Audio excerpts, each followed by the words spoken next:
Okay, here we are, Matthew Russell Lee, Inner City Press, here at the Southern District of New York Courthouse. We just covered the bail hearing of Mr. Miles Guo Wengui, also known as Mr. Kwok, in front of Judge Torres. It was interesting. The government went on strong. The government hit strong. They called him Mr. Finkel, AUSA. He said this is $1 billion fraud case. He may have 11 passports. Something about Kazakhstan, money in the UAE.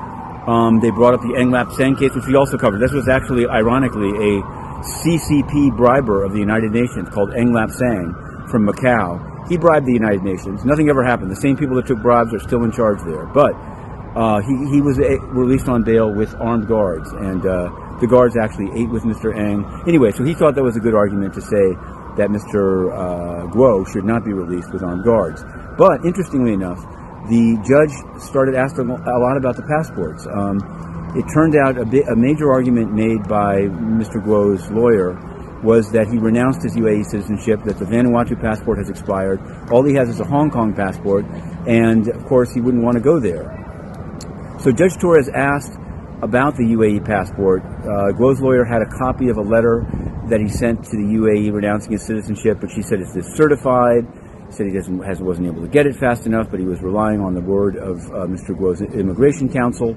And Judge Torres, now this is the letdown. She didn't rule. She said, "I'm reserving judgment, and I will issue a written order. We are adjourned."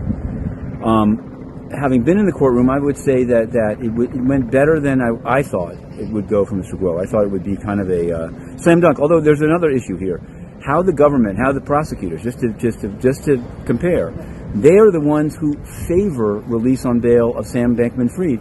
And virtually everything that was said about Mr. Guo today could be said about him. That he's a repeat fraudster, that he doesn't obey court orders, everything that was said, and yet the government maintains that Sam Bankman-Fried should be free. So go figure. In any event, InnerCityPress.com will be writing the story.